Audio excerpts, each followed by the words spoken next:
মনে তো অনেক কিছুই চায় কিন্তু হয়ে ওঠে না, তারপরও চেষ্টা করে যেতে হবে। চেষ্টার কোনো বিকল্প নেই।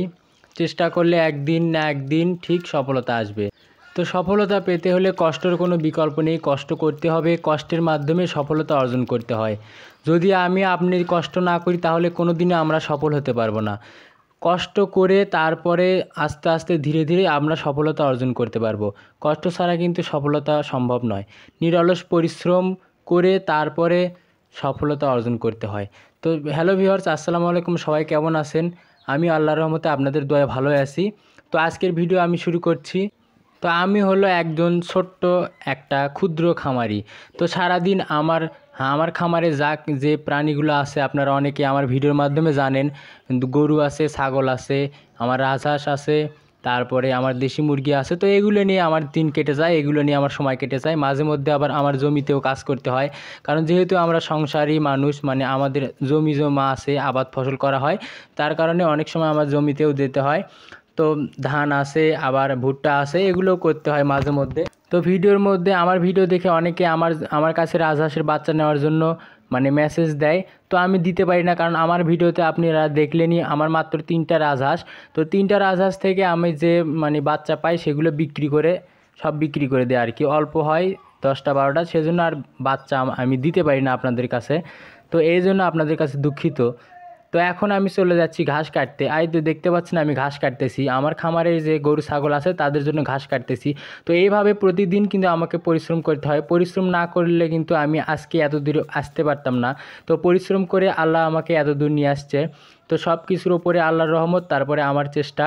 তো আমি চেষ্টা করে পরিশ্রম করে আজকে এত দূরে আসছি। আমার পেছনে অনেক লোক আছে, অনেক কথা বলে, কিন্তু আমি তাদের কথায় কিন্তু কোনো তোয়াক্কা করি না। তাদের কথায় যদি তোয়াক্কা করতাম তাহলে কিন্তু আজকে আমি এত দূরে পৌঁছতে পারতাম না।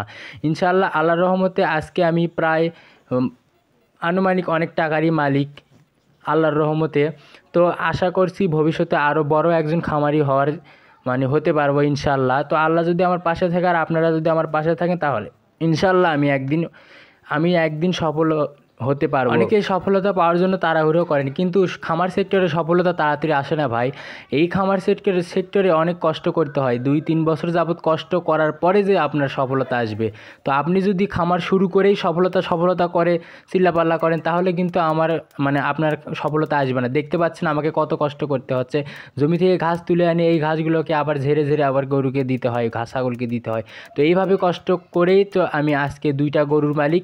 আমি আজকে প্রায় অনেকগুলো 10-12টা ছাগল বিক্রি করছি। তো এত টাকা পয়সা আমার কোত্থেকে হয়েছে? আমি এত পরিশ্রম করে আমার এত টাকা পয়সা হয়েছে, কিন্তু আমি যদি পরিশ্রম না করতাম কিন্তু আমার এত টাকা পয়সা কিন্তু হতো না। তো যারা পরিশ্রম করতে পারবেন ইনশাল্লাহ তারা একদিন সফলতা হবেন। আমি কিন্তু এমনি এই খামার সেক্টরে টিকে নাই। এই খামার সেক্টরে টিকে থাকতে আমাকে অনেক কষ্ট করতে হয়, অনেক যুদ্ধ, অনেক কিছু উপেক্ষা করে, অনেক ঝড় তুফান গেছে আমার মাথার উপর দিয়ে, অনেক ঝড় তুফান গেছে এবং এখনও যাচ্ছে। তো এই ঝড় তুফান অনেক সময়ের সাথে, অনেক লোকের সাথে অনেক যুদ্ধ মোকাবেলা করে তারপরে আমার এই খামার সেক্টরে টিকে থাকতে হয়। তো এখন পর্যন্ত আমি যুদ্ধ করে যাচ্ছি ইনশাল্লাহ। সফলতা পেয়ে দম। যারা আমার পেছনে কটু কথা বলে, যারা আমার পেছনে কথা বলে, তাদেরকে আমি আমার সফলতা দেখিয়েই দম নেব ইনশাআল্লাহ।